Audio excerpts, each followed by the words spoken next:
देखेंगे paper second है,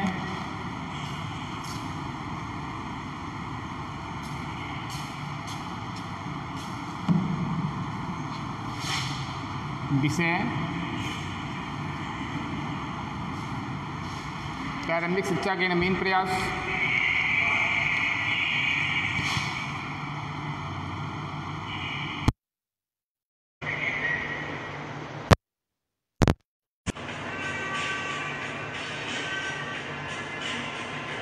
hello,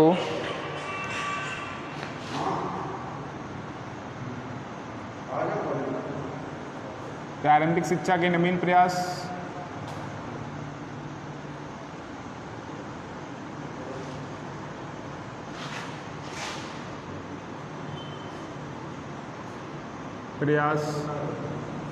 paper second, द्वितीय पेपर।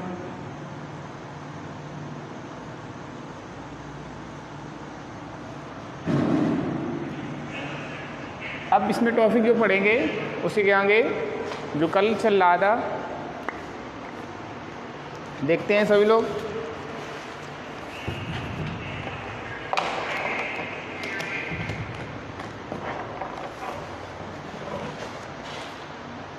अधिक से अधिक लाइव हो जाइए सभी लोग।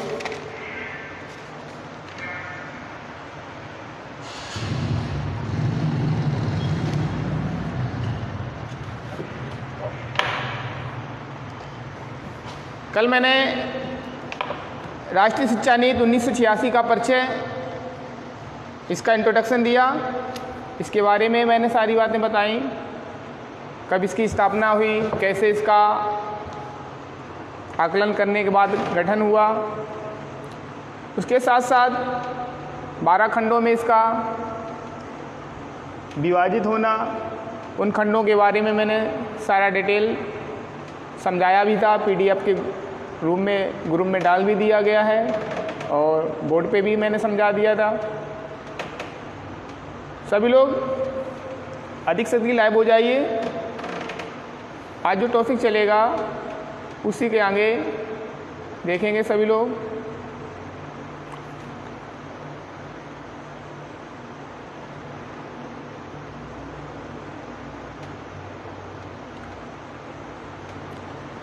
जल्दी से लाइव हो जाइए। आवाज़ आ रही कंफर्म सभी को? जल्दी से यस लिखें।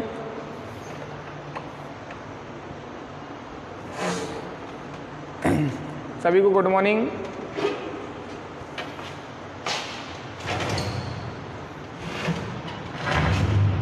ठीक ठीक। कल मैंने राष्ट्रीय शिक्षा नीति 1986 के बारे में बताया, इसके खंडों के बारे में मैंने सारी बातें की और खंड 1 में प्रस्तावना, खंड 2 में शिक्षा का सार भूमिका और खंड 3 राष्ट्रीय प्रणाली और खंड 4 समानता के लिए शिक्षा। ये सारे टॉपिक मैंने बता दिए थे। और लास्ट में खंड 12 था, उसमें भविष्य था, फ्यूचर। ये सारे पॉइंट मैंने बता दिए हैं। आज जो टॉपिक चलेगा वो है दस्तावेज और इसकी कार्य योजना 1986 का। तो सभी लोग हेडिंग डालेंगे 1986 का दस्तावेज कार्य योजना। ये टॉपिक है 1986 का दस्तावेज कार्य योजना।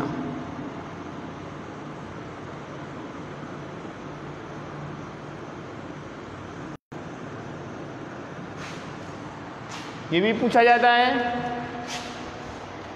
और कार्य योजना में जो पॉइंट निकल के आते हैं उनको समझना है।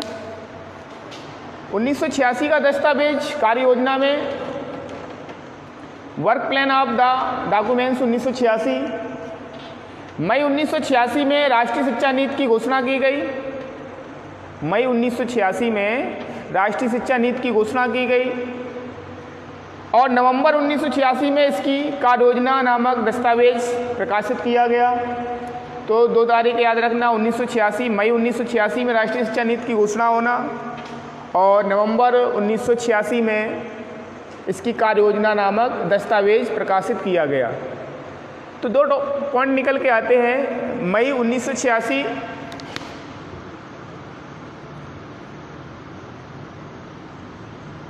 एक तारीख ये निकल के आती है, नवंबर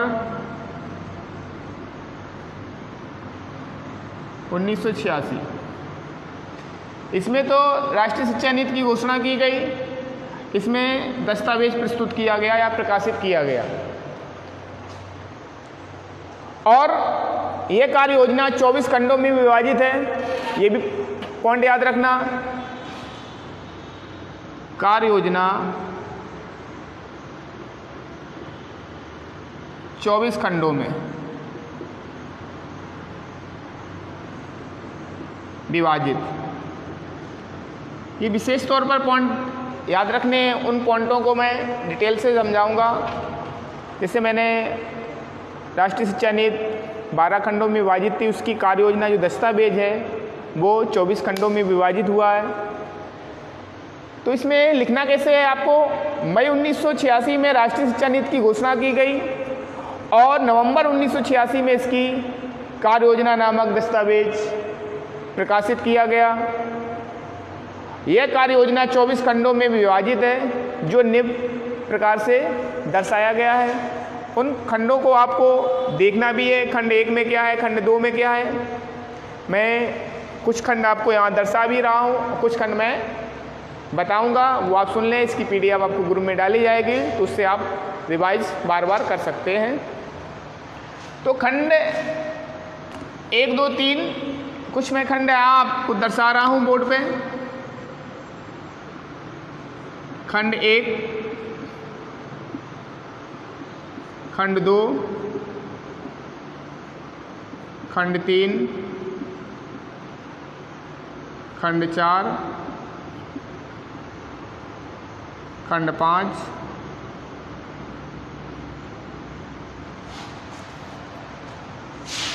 पॉइंट आप सीधा याद रखना है। मई 1986 में राष्ट्रीय शिक्षा नीति की घोषणा होना और नवंबर 1986 में इसकी कार्य योजना का दस्तावेज प्रकाशित किया गया। कार्य योजना 24 खंडों में विभाजित है। ये तो आपको 3 पॉइंट्स आपको एक्सप्लेन करने के लिए काफ़ी हैं। उसके बाद में जो 24 खंड प्रकाशित किए गए हैं, दर्शाए गए हैं, उन खंडों में पहला खंड आपको समझेंगे। खंड 1 में पूर्व बाल्यावस्था एवं शिक्षा के बारे में जिक्र किया गया है। पूर्व बाल्यावस्था एवं शिक्षा, ये भी पॉइंट याद रखना। खंड 1 में क्या है, पूर्व बाल्यावस्था एवं शिक्षा। पूर्व बाल्यावस्था एवं शिक्षा के बारे में दर्शाया गया है। और खंड 2 में प्राथमिक शिक्षा कॉमा ऑपरेशन ब्लैक बोर्ड योजना इम्पॉर्टेंट है। ऑपरेशन ब्लैक बोर्ड योजना से आप क्या समझते हैं ये भी पूछा जाता है, इसके बारे में भी बताएंगे। प्राथमिक शिक्षा कॉमा ऑपरेशन ब्लैक बोर्ड योजना, खंड 2 में प्राथमिक शिक्षा कॉमा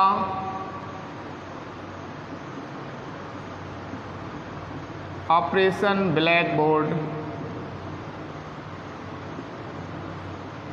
योजना। ये पॉट खंड 2 में याद रखना। खंड 1 में पूर्व बाल्यावस्था एवं शिक्षा के बारे में जिक्र किया गया है और खंड 2 में प्राथमिक शिक्षा और ऑपरेशन ब्लैक बोर्ड योजना के बारे में चर्चा की गई है। तो ऑपरेशन ब्लैक बोर्ड योजना पूछा भी जाता है। ऑपरेशन ब्लैक बोर्ड योजना, तो यही ऑपरेशन ब्लैक बोर्ड योजना के बारे में थोड़ा दर्शा रहा हूँ, कुछ बता रहा हूँ आपको। पीडीएफ के रूप में इसकी डेफिनेशन मिल जाएगी। ऑपरेशन ब्लैक बोर्ड योजना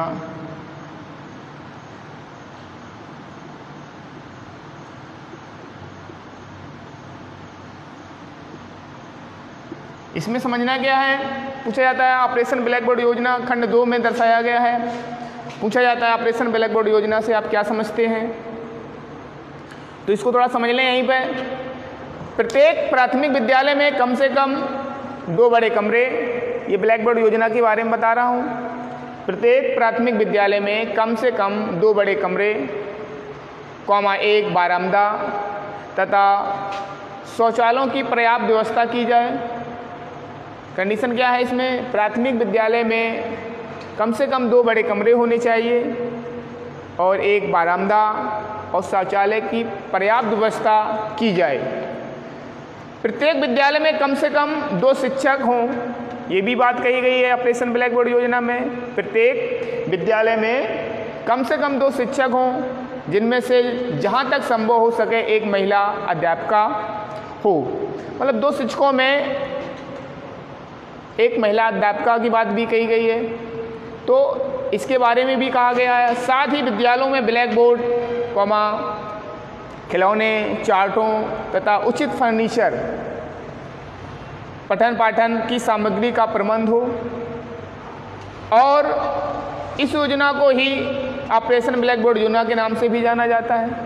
तो इतना एक्सप्लेन करना है। पूछा जाता है ऑपरेशन ब्लैक बोर्ड योजना से आप क्या समझते हैं, 1 नंबर में पूछा भी गया है कई बार। तो इसको भी आपको खंड 2 में ही प्राथमिक शिक्षा के अंतर्गत ऑपरेशन ब्लैक बोर्ड योजना हेडिंग के रूप में पीडीएफ में डाला जाएगा। तो यहाँ पर आप लिखना चाहें लिख भी सकते हैं। तो लिखने का तरीका आपको क्या करना है, प्रत्येक प्राथमिक विद्यालय में कम से कम 2 बड़े कमरे, 1 बारामदा तथा शौचालयों की पर्याप्त व्यवस्था की जाए। प्रत्येक विद्यालय में कम से कम 2 शिक्षक हों, जिनमें से जहाँ तक संभव हो 1 महिला अध्यापिका हो।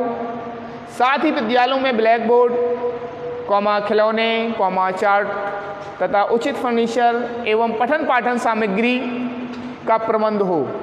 इस योजना को ही ऑपरेशन ब्लैक बोर्ड योजना के नाम से जाना जाता है। इतना आपको इसमें एक्सप्लेन करना है, लिखना है। अगर पूछा जाता है ऑपरेशन ब्लैक बोर्ड योजना से आप क्या समझते हैं, तो आपको 2-3 कंसेप्ट उसके याद रखने हैं। प्रत्येक प्राथमिक विद्यालय में कम से कम 2 बड़े कमरे की बात कही गई है, 1 उसमें बारामदा की बात कही गई है, पर्याप्त शौचालयों की व्यवस्था की गई है, कम से कम विद्यालय में 2 शिक्षक हों, उन शिक्षकों में 1 महिला शिक्षिका की बात हुई है, और खिलौने भी हैं, सामग्रियां हैं, ठीक है, चार्ट, पठन सामग्री, फर्नीचर, ये सारी सामग्रियां आती हैं, उसकी व्यवस्था की गई है। ये जो योजना तैयार की गई है इसी को बोलते हैं ऑपरेशन ब्लैक बोर्ड योजना। तो इतना आपको एक्सप्लेन करना है। ये खंड 2 में दर्शाया गया है, किसमें, दस्तावेज कार्य योजना के अंतर्गत आता है। तो मई 1986 में इसकी घोषणा होना, नवंबर 1986 में दस्तावेज प्रकाशित होना। कार्य योजना 24 खंडों में विभाजित है। उसी खंडों के बारे में मैंने बताया। खंड 1 पूर्व बाल्यावस्था एवं शिक्षा के बारे में बात हुई है। खंड 2 में प्राथमिक शिक्षा कॉमा ऑपरेशन ब्लैक बोर्ड योजना के बारे में मैंने अभी बात की। उसके बाद में पॉइंट 3 निकल के आता है माध्यमिक शिक्षा का प्रसार, खंड 3 में है।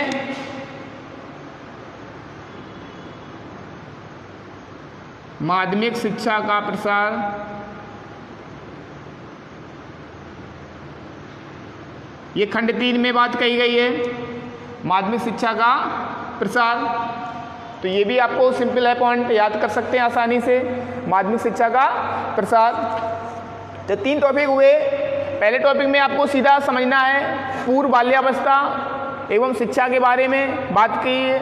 उसके बाद में खंड 2 में प्राथमिक शिक्षा एवं ऑपरेशन ब्लैक बोर्ड योजना के बारे में बात हुई है, और खंड 3 में माध्यमिक शिक्षा का प्रसार। ठीक है। इसी प्रकार खंड 4 में शिक्षा का व्यवसायीकरण के बारे में बात कही गई है। शिक्षा का व्यवसायीकरण खंड 4 में।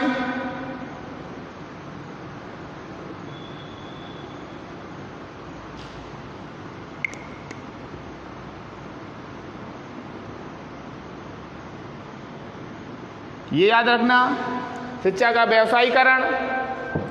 और खंड 5 में उच्च शिक्षा। ये कुछ मेन पॉइंट है, मैं बता रहा हूँ। खंड 5 में याद रखेंगे उच्च शिक्षा।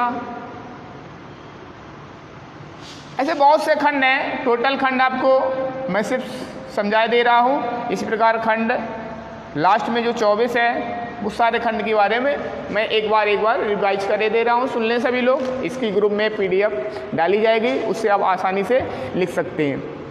तो खंड 4 में शिक्षा का व्यवसायीकरण, और खंड 5 में उच्च शिक्षा, और खंड 6 में दूरस्थ शिक्षा तथा खुला विश्वविद्यालय। 5 तक मैंने बोर्ड में समझा भी दिया है, और कुछ पॉइंट मैं आपको बता रहा हूँ, सुन लें सभी लोग। खंड 6 में दूरस्थ शिक्षा तथा खुला विश्वविद्यालय, सीधा पॉइंट याद रखना है। खंड 7 में ग्रामीण संस्थान एवं विश्वविद्यालय, जो ग्रामीण संस्थान और विश्वविद्यालय खोलने की बात हुई है। खंड 7 में ग्रामीणों में, ग्रामीण क्षेत्र जो है वहाँ संस्थान विश्वविद्यालय खोले जाएं, उसकी भी बात कही गई। उसके बाद खंड 8 में प्रबंध एवं तकनीकी शिक्षा। खंड 8 में सीधा टॉपिक याद रखना है, प्रबंध एवं तकनीकी शिक्षा के बारे में बात हुई है। उसके बाद खंड 9 में प्रणाली का कार्यान्वयन, जो पद्धति होता है, सिस्टम होता है, उसकी कार्य योजना के बारे में बात हुई है।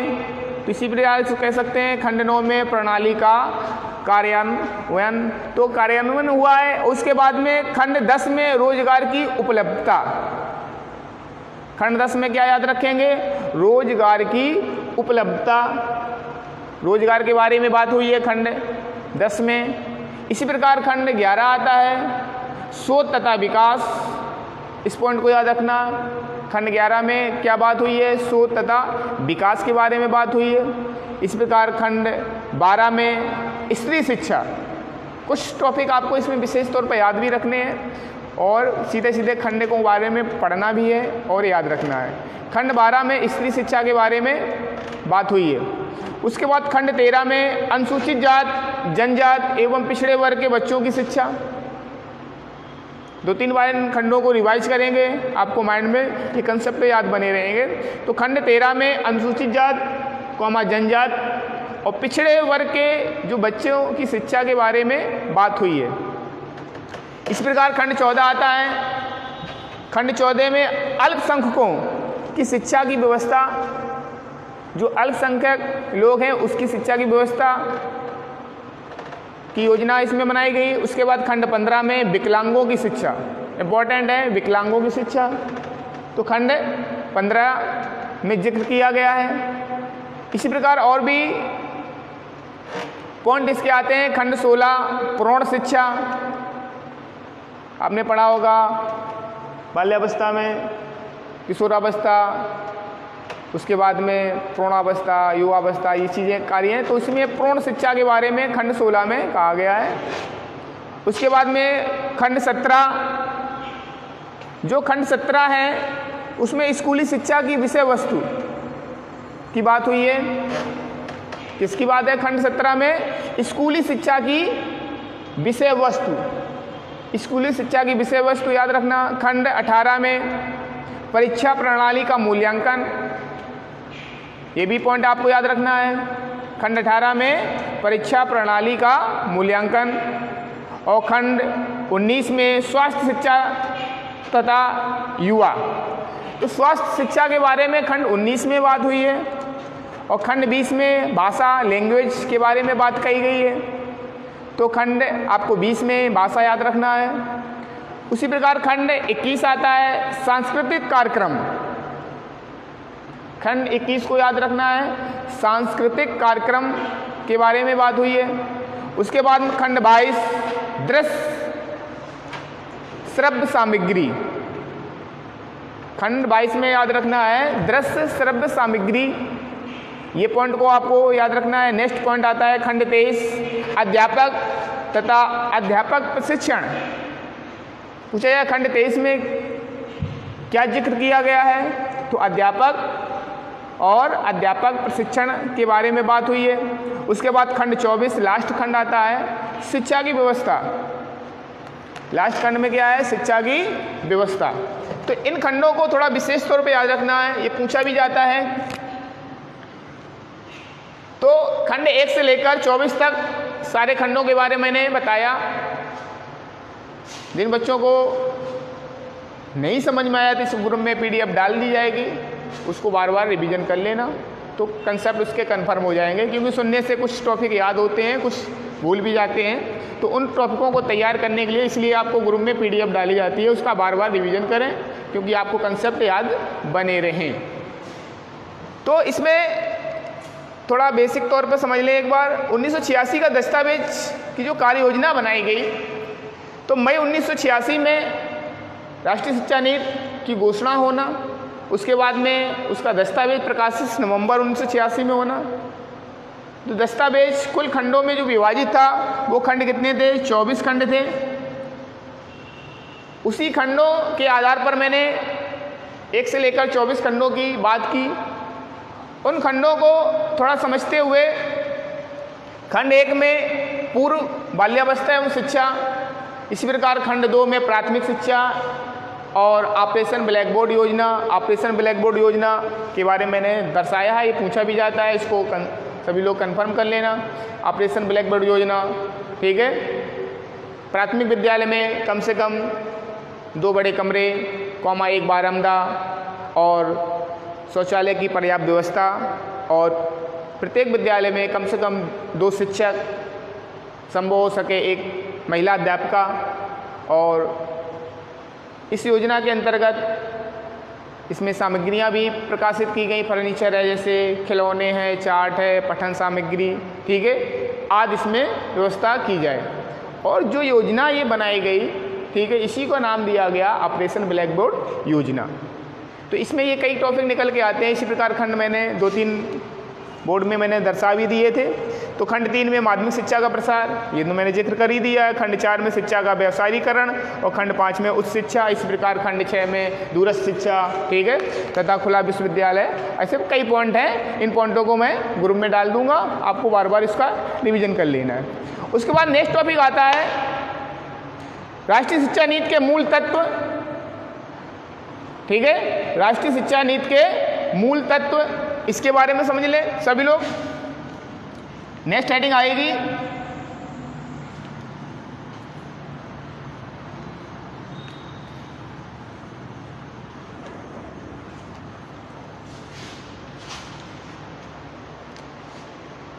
अगली हेडिंग है राष्ट्रीय शिक्षा नीति के मूल तत्व।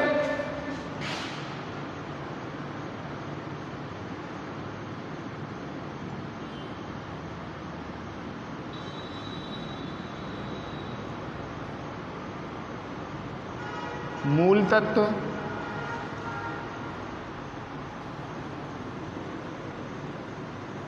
इन तत्वों को भी समझ लेना है सभी लोगों को। राष्ट्रीय शिक्षा नीति के मूल तत्व, राष्ट्रीय शिक्षा नीति 1986 में प्रकाशित होना, इसके मूल तत्व इस प्रकार हैं। पॉइंट टू पॉइंट इन 5-6 पॉइंटों को आपको विशेष तौर पर याद रखना है। पॉइंट तो काफ़ी है, मैं बेसिक पॉइंट आपको सिंपली पॉइंट बता रहा हूँ, इन पॉइंटों को आपको याद रखना है। पहले पॉइंट में आसानी से डाल सकते हैं, पूरे देश में 10+2+3, ये पॉइंट जरूर याद रखना है। पूरे देश में 10+2+3 शिक्षा संरचना लागू की जाएगी। इस मूल तत्व में कहा गया है पूरे देश में 10+2+3 शिक्षा संरचना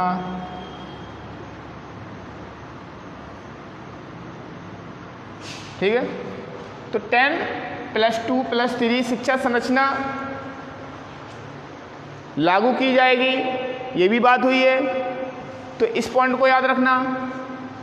दूसरा पॉइंट में प्राथमिक शिक्षा, जो प्राथमिक शिक्षा है पहले भी बताया था 6 से लेकर 14 वर्ष तक बच्चों के लिए, तो ये पॉइंट आपको विशेष तौर पर याद रखना है। प्राथमिक शिक्षा 14 वर्ष की आयु तक निःशुल्क एवं अनिवार्य शिक्षा उपलब्ध कराई जाए, इस टॉपिक को याद रखना। प्राथमिक शिक्षा में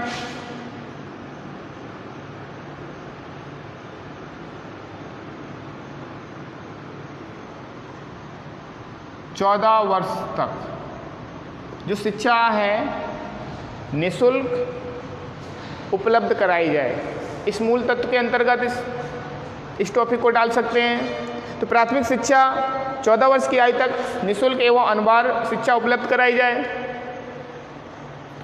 और पॉइंट निकल के आता है, तीसरा पॉइंट में लिख सकते हैं प्राथमिक शिक्षा में अपव्यय पर रोक लगाई जाए।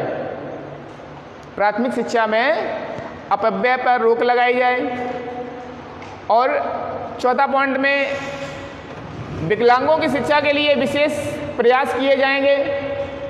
विकलांगों की शिक्षा के लिए विशेष प्रयास किए जाएंगे। नेक्स्ट पॉइंट में उच्च माध्यमिक स्तर पर व्यावसायिक पाठ्यक्रम उपलब्ध कराया जाएगा। तो उच्च माध्यमिक स्तर पर जो व्यावसायिक पाठ्यक्रम उपलब्ध कराने की बात हुई है, मूल तत्व के अंतर्गत आता है। और नेक्स्ट पॉइंट में ग्रामीण विश्वविद्यालयों तथा महाविद्यालयों का विकास किया जाएगा। ग्रामीण विश्वविद्यालय और महाविद्यालयों का विकास किया जाए। ग्रामीण क्षेत्रों में विश्वविद्यालय और महाविद्यालय खोलने की योजना बनाई गई। उसके साथ साथ नेक्स्ट पॉइंट में लिख सकते हैं तकनीकी और प्रबंध शिक्षा संस्थानों को अधिक सुविधाएं प्रदान की जाएंगी। जो तकनीकी शिक्षा है और प्रबंध शिक्षा संस्थानों को अधिक सुविधाएं उपलब्ध कराने की बात हुई है। उसके साथ साथ नेक्स्ट पॉइंट में शिक्षा का चयन, जो शिक्षा का चयन है योग्यता के आधार पर, वस्तुनिष्ठता और व्यवहार के आधार पर किया जाएगा। बिहेवियर के आधार पर इसे कह सकते हैं। उसकी योग्यता क्या है, उसकी बौद्धिक विकास और उसका बिहेवियर, व्यवहार के आधार पर शिक्षकों का चयन किया जाएगा। साथ साथ शिक्षक प्रशिक्षण में सुधार किया जाएगा। जो शिक्षक प्रशिक्षण चल रहे हैं पूरे भारतवर्ष में, उसमें जो कमियां हैं उनका सुधार होगा। ये भी मूल तत्व के अंतर्गत आता है। और नेक्स्ट पॉइंट 10वां पॉइंट, उच्च शिक्षा का प्रसार एवं उन्नयन किया जाएगा। उच्च शिक्षा, हायर एजुकेशन का प्रसार जिसे कहते हैं विस्तार, और उन्नयन माने बढ़ोतरी या अधिकता इसे कहते हैं। तो उच्च शिक्षा का प्रसार और उन्नयन किया जाएगा।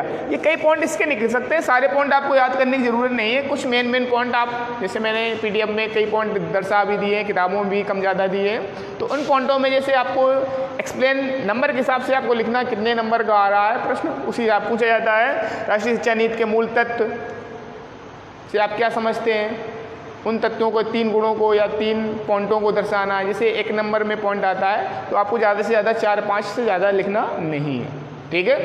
अगर एक्सप्लेन 2 नंबर में आ रहा है तो आप 8-10 तक पॉइंट इसको आसानी से लिख सकते हैं, क्योंकि प्रश्न के अकॉर्डिंग ही उसको विस्तृत करना है और शॉर्ट करना है। अगर सीधा पूछा जाता है 1 नंबर में राष्ट्रीय शिक्षा नीति के मूल तत्व से आप क्या समझते हो, 1 नंबर में आता है, तो आपको 3-4 पॉइंट याद रखने हैं विशेष तौर पर। उन 4 कई जो पॉइंट मैंने दिए उन पॉइंटों में कोई भी आप 4-5 डाल सकते हो। अगर इसको विस्तृत में पूछा जाता है, ठीक है, तो सारे पॉइंटों को रिवाइज कर लेना, सारे पॉइंट आप डाल सकते हैं। तो इस प्रकार ध्यान रखना है।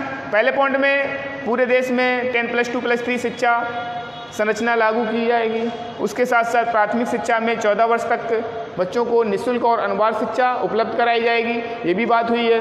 उसके साथ साथ में और भी पॉइंटों के बारे में मैंने बताया। प्राथमिक शिक्षा के जो अपव्यय पर रोक लगाई जाएगी, ठीक है, और विकलांगों की शिक्षा के लिए विशेष बल दिया जाएगा या प्रयास किया जाएगा। उच्च प्राथमिक स्तर पर जो व्यावसायिक पाठ्यक्रम को उपलब्ध कराया जाएगा। ग्रामीण जो हैं क्षेत्र में विश्वविद्यालय महाविद्यालयों का विकास किया जाएगा उन क्षेत्रों में, और तकनीकी और प्रबंध शिक्षा संस्थानों को अधिक सुविधाएं उपलब्ध कराई जाएंगी। ये सारे पॉइंट हैं। शिक्षा का चयन जो योग्यता के आधार पर, वस्तुनिष्ठता के आधार पर और उसके व्यवहार के आधार पर उसका चयन होगा, एक आधार माना गया।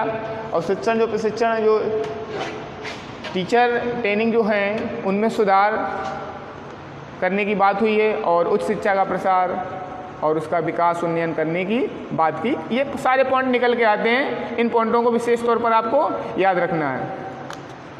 अब एक आता है पॉइंट यहाँ पर, राष्ट्रीय शिक्षा नीति 1986 के गुण, इसका मूल्यांकन और आता है। इस पॉइंट को और समझ लें आज। ये कल टॉपिक इसका पूरा कंप्लीट हो जाएगा। फिर इसकी संशोधन हुआ है राष्ट्रीय शिक्षा नीति, उसके बारे में बताऊंगा। अब पॉइंट आता है राष्ट्रीय शिक्षा नीति 1986 का मूल्यांकन।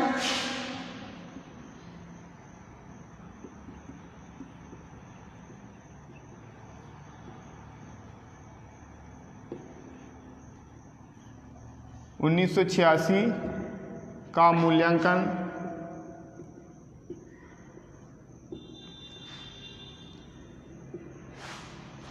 1986 का मूल्यांकन राष्ट्रीय शिक्षा नीति में 2 आधार पर किया जा सकता है, क्योंकि 1986 को लागू हुए बहुत लंबा समय हो गया है। क्योंकि अभी प्रेजेंट टाइम में आपको नई शिक्षा नीति लागू भी हो गई है, पर अभी सिलेबस में उसमें नहीं जिक्र की है, इसलिए आपको पीछे अभी पढ़ेंगे, जितना पिछला पड़ गया है। तो 2 आधार पर इसका मूल्यांकन किया जाता है। एक तो मूल्यांकन उसके उपयोगिता के आधार पर, शिक्षा में क्या इसकी उपलब्धता या गुण किया गया उसके, और दूसरा इसकी कमियों या उसके दोषों के आधार पर इसका मूल्यांकन होता है। तो राष्ट्रीय शिक्षा नीति 1986 का मूल्यांकन 2 आधार पर कर सकते हैं। एक तो पॉइंट है राष्ट्रीय शिक्षा नीति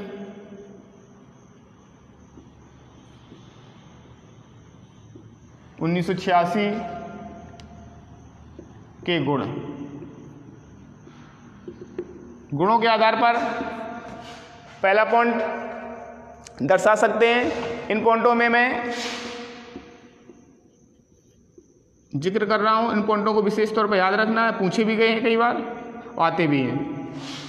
तो मूल्यांकन 2 आधार पर होता है, एक तो गुण के आधार पर, दूसरा नेक्स्ट आएगा टॉपिक उसके दोष के आधार पर, उसकी जो कमियां है उसके आधार पर बात हुई है।